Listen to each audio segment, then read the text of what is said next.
un membre du comité scientifique de suivi de l'évolution de la pandémie de coronavirus en Algérie, en l'occurrence le professeur Bekat Berkani, a défendu, mardi 20 octobre, la décision du maintien des frontières de l'Algérie fermées, lors de son passage sur la chaîne de la télévision nationale. Selon lui, cette décision a épargné l'émergence d'une deuxième vague de contamination dans le pays.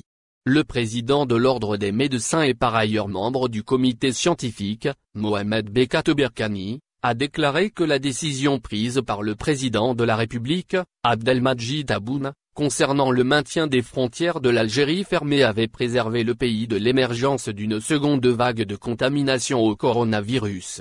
La fermeture des frontières a préservé le pays de l'émergence d'une deuxième vague lors de la même intervention. Mohamed Bekat Berkani a rappelé qu'au moment où les pays voisins, principalement le Maroc et la Tunisie, connaissent une explosion de cas de Covid-19, l'Algérie n'a enregistré qu'une légère hausse.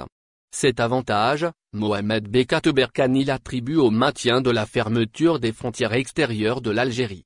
D'ailleurs, argumente-t-il, l'augmentation considérable du taux de contamination au Maroc et en Tunisie a été enregistrée après la réouverture partielle, en août dernier de l'espace aérien de ces deux pays, notamment avec l'Europe. Le même membre du comité scientifique de suivi de l'évolution de la pandémie de coronavirus insiste, ce virus est importé. Et l'isolement de l'Algérie des pays qui ont connu une augmentation des cas de Covid-19 était la bonne décision. Par ailleurs, le spécialiste a rassuré que le maintien de la fermeture des frontières serait temporaire.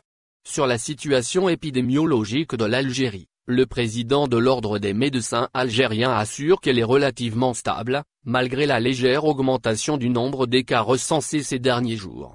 Au final, n'oubliez pas de vous abonner à la chaîne et appuyer sur la cloche pour recevoir toutes les nouvelles.